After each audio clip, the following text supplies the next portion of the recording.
অন্তর্বর্তী সরকারকে বলি, অভ্যুত্থানের উপর দাঁড়িয়ে আছেন আপনারা, রক্তের উপর দাঁড়িয়ে আছেন। রাজনৈতিক দল, শিক্ষার্থী, শ্রেণী পেশার অংশীদারদের নিয়ে একসাথে বসে এই রাষ্ট্রের রূপান্তর, সংস্কার, নতুন বন্দোবস্ত আর আগামী দিনের নির্বাচন তার রোড ম্যাপ ঘোষণা করে।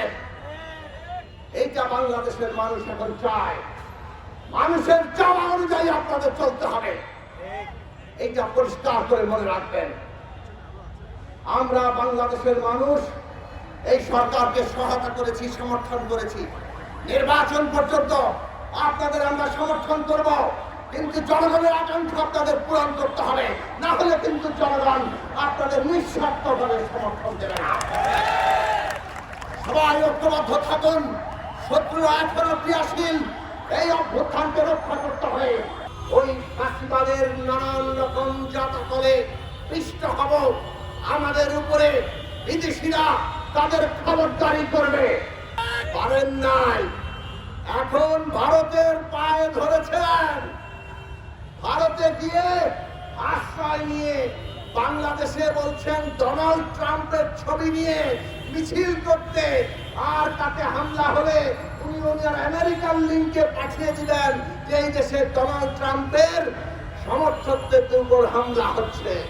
তাকিয়ে দেখুন শহীদের তালিকার দিকে, 1600-র উপরে ছাত্র শ্রমিক শহীদ হয়েছে, 500-র উপরে চোখ অন্ধ হয়ে গেছে, 50,000-এর উপরে আহত। আমাদের ইতিহাসে মৌলানা ভাসানী হচ্ছেন এমন একজন রাজনৈতিক দল, ছাত্র ফেডারেশনের বীর জুলফিকার শাকিল। এইরকম হাজারো তরুণ শ্রমিক ছাত্র জনতা বুকের রক্ত দিয়ে যেন মাটি ঘুরে আবার এই দেশের মানুষ নতুন করে জেগে উঠেছিল।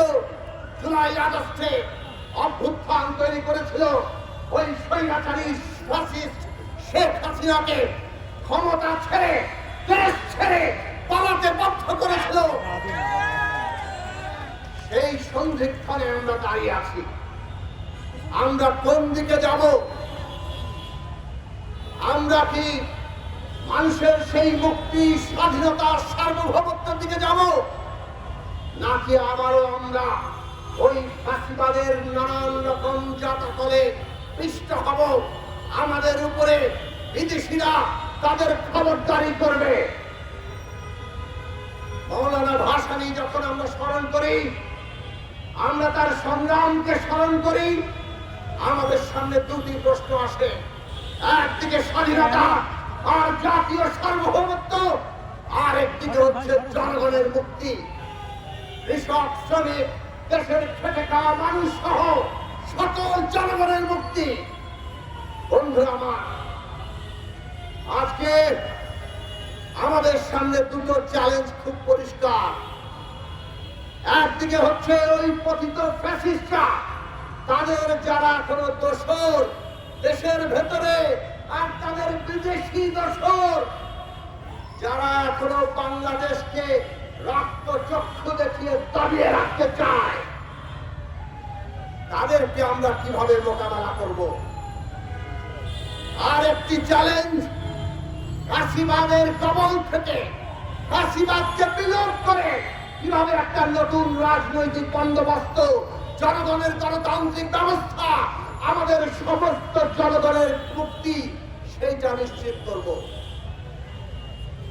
আপনারা সবাই জানেন, যারা মুক্তিযুদ্ধের চ্যাম্পিয়ন দাবিদার ছিল, যারা এই দেশকে মুক্তিযুদ্ধ দিয়ে ভাগ করতে চেয়েছে, যারা এই দেশে মুক্তিযুদ্ধের নাম নিয়ে ফ্যাসিবাদ কায়েম করেছে, আমাদের সন্তানদের বুকে গুলি করেছে, তারা আজকে তাদের চেহারা পরিষ্কার করে দিয়েছে।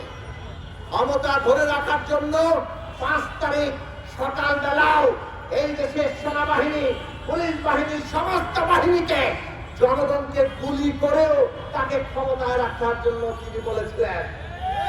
পারেন নাই, এখন ভারতের পায়ে ধরেছেন।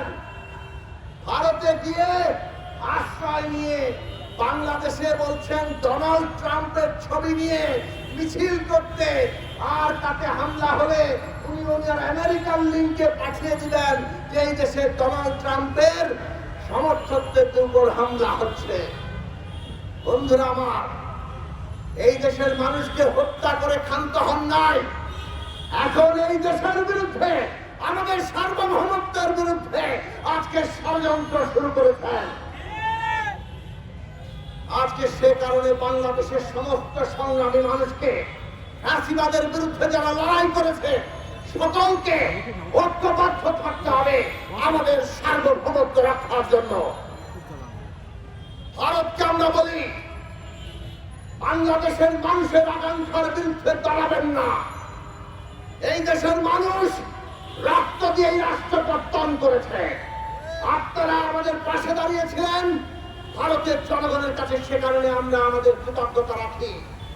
কিন্তু বাংলাদেশের সার্বভৌমত্ব, আমাদের স্বাধীনতা, এই দেশে গোলামকে ক্ষমতায় রেখে যদি নস্যাৎ করতে চান, বাংলাদেশের মানুষ সেটা মানবে না। বাংলাদেশের মানুষ প্রস্তুত আছে এই দেশের স্বাধীনতা সার্বভৌমত্ব রক্ষার জন্য। মৌলানা ভাসানী দিশা দিয়ে গেছিলেন, পিণ্ডির জিঞ্জির ছিন্ন করেছি দিল্লির দাসত্ব করার জন্য নয়। এই দেশের সমস্ত ছাত্র শ্রমিক জনতা 24 সালে জুলাই আগস্টে জেগে উঠে বলেছে, আমরা দিল্লির দাসত্ব করব না, বাংলাদেশ মাথা উঁচু করে দাঁড়াবে, ন্যায্যতা আর অধিকারের সমতার ভিত্তিতে সুসম্পর্ক রাখতে যদি চান সুসম্পর্ক থাকবে, আর না হলে বাংলাদেশের মানুষ কোনো দাসত্ব মেনে নেবে না। আমরা বাংলাদেশের সমস্ত রাজনৈতিক দলের প্রতি বলি, এই দেশের রাজনৈতিক দলগুলো বিশেষভাবে ফ্যাসিবাদের বিরুদ্ধে 15.5 বছর ধরে লড়াই করেছে। 19 সালের পরে পরিষ্কার আমরা বলেছি, এই বিদ্যমান রাষ্ট্র ব্যবস্থা যেটা একটা স্বৈরাচারী ফ্যাসিস্ট ব্যবস্থায় পরিণত করেছে শেখ হাসিনা, বিশেষভাবে 11 সালে পঞ্চদশ সংশোধনীর পরে 14 সালে বিনা ভোটের নির্বাচন, 18 সালে মধ্যরাতের ভোট ডাকাতির নির্বাচন, আর 24 সালে আমি জামিন নির্বাচন। এই সব কিছুর মধ্য দিয়ে এই রাষ্ট্র, এই সংবিধান, এই আইন কানুন সব কিছুকে তারা যে ব্যবস্থায় পরিণত করেছে, তাতে আর একটি নির্বাচনও সুষ্ঠু হওয়া এর মধ্য দিয়ে সম্ভব নয়। সেই কারণে আমরা বলেছি, রাষ্ট্র, এই বাংলাদেশে একটা নতুন রাজনৈতিক বন্দোবস্ত লাগবে, আর তার ভিত্তি হবে গণতান্ত্রিক সংবিধান। রাষ্ট্র ব্যবস্থাকে সংস্কার, মেরামত, রূপান্তর করতে হবে, আইনকে সংস্কার, মেরামত, রূপান্তর করতে হবে, তার মধ্য দিয়ে একটা নির্বাচন হবে। ছাত্র শ্রমিক জনতা এই প্রত্যেকটি স্লোগান নিয়েছে, বুকের রক্ত দিয়ে তারা তাদের স্বপ্নের সীমানাকে আরো বড় করেছে। আমরা বাংলাদেশে আর কোনোভাবেই ফ্যাসিবাদের পুনরুত্থান চাই না, আর চাই না বলে এইবারে ছাত্র শ্রমিক জনতার যে স্বপ্ন, এই স্বপ্ন বাস্তবায়িত হতেই হবে। তার জন্য আমাদের ঐক্য দরকার। সমস্ত রাজনৈতিক দলের সামনে আজকে চ্যালেঞ্জ, জনগণের আকাঙ্ক্ষা, জনগণের স্বপ্নকে সত্যে পরিণত করতে পারবেন কিনা। আমরা যদি জনগণের স্বপ্নকে সত্যে পরিণত করতে চাই, আর কাউকে ফ্যাসিস্ট হিসাবে দেখতে না চাই, তাহলে আমাদের ঐক্যবদ্ধ থাকতে হবে। আমাদের ঐক্যবদ্ধ হবে একটা গণতান্ত্রিক সংবিধান, রাষ্ট্র ব্যবস্থার সংস্কার, একটা নতুন বন্দোবস্ত এবং তার ভিত্তিতে নির্বাচন, তার জন্য লড়াই করতে হবে। আসুন আমরা ঐক্যবদ্ধ হই। মৌলানা ভাসানীর পথ, তার দেখানোর দিশা আজকে আমাদেরকে এইখানেও পথ দেখায়। এই দেশের খেটে খাওয়া মানুষ, শ্রমিকেরা তাকিয়ে দেখুন শহীদের তালিকার দিকে। 1600-র উপরে ছাত্র শ্রমিক শহীদ হয়েছে, তাদের অধিকাংশ শ্রমজীবী মানুষ, শ্রমিক। 500-র উপরে চোখ অন্ধ হয়ে গেছে, 50,000-এর উপরে আহত, বেশিরভাগ শ্রমজীবী শ্রমিক তরুণরা। এই দেশের শ্রমিক, কৃষক, খেটে খাওয়া মানুষের মুক্তি না আসলে, তাদের কথা সংবিধানে না থাকলে, জনগণের হাতে ক্ষমতা না থাকলে, আর ক্ষমতাবাদীরা জনগণের কাছে জবাবদিহিতা না করলে কোন সংবিধান গণতান্ত্রিক হতে পারে না। ওর ফাঁক তোলে আবার ফ্যাসিবাদ আসবে। আর সেই কারণেই আগামী দিনে এই সমস্ত রাষ্ট্র নির্মাণ জনগণের মুক্তির উপর করে দাঁড়াতে হবে। আর সেইটা যদি করতে হয়, যে ঐক্য 5ই আগস্ট তৈরি হয়েছে, সেই ঐক্যকে ধরে রাখতে হবে। ফ্যাসিস্টরা নানাভাবে তারা এখনো ষড়যন্ত্র করছে। যারা অতীতে স্বৈরাচারী শাসন চালিয়েছে, তারাও চায় কোনোভাবে আবার এই দেশে যাতে ক্ষমতা তাদের হাতে থাকে। এই কারণে আমরা আপনাদের বলি, অভ্যুত্থানের রাজনৈতিক শক্তি সংহত করতে হবে। অভ্যুত্থান যদি সফল করতে হয়, যে অভ্যুত্থান এবং দ্বিতীয় পর্বে আছে নতুন রাষ্ট্র নির্মাণ, নতুন গণতান্ত্রিক ব্যবস্থা নির্মাণ, তাতে তার শক্তি আপনাদেরকে সংহত করতে হবে। আমরা জনসংহতি আন্দোলন বাংলাদেশের জনগণের সার্বিক মুক্তির জন্য, দেশের স্বাধীনতার সার্বভৌমত্বের জন্য আমরা লড়াই চালিয়ে যাচ্ছি। আসুন আমরা ঐক্যবদ্ধ হই। মানুষ যদি সঠিক দিশায় থাকে, জনগণ তখন এগিয়ে আসে। আর জনগণ যখন এগিয়ে আসে, ওই মৌলানা ভাসানী বলেছেন, জনগণের সংগ্রাম পারমাণবিক বোমার চাইতেও শক্তিশালী।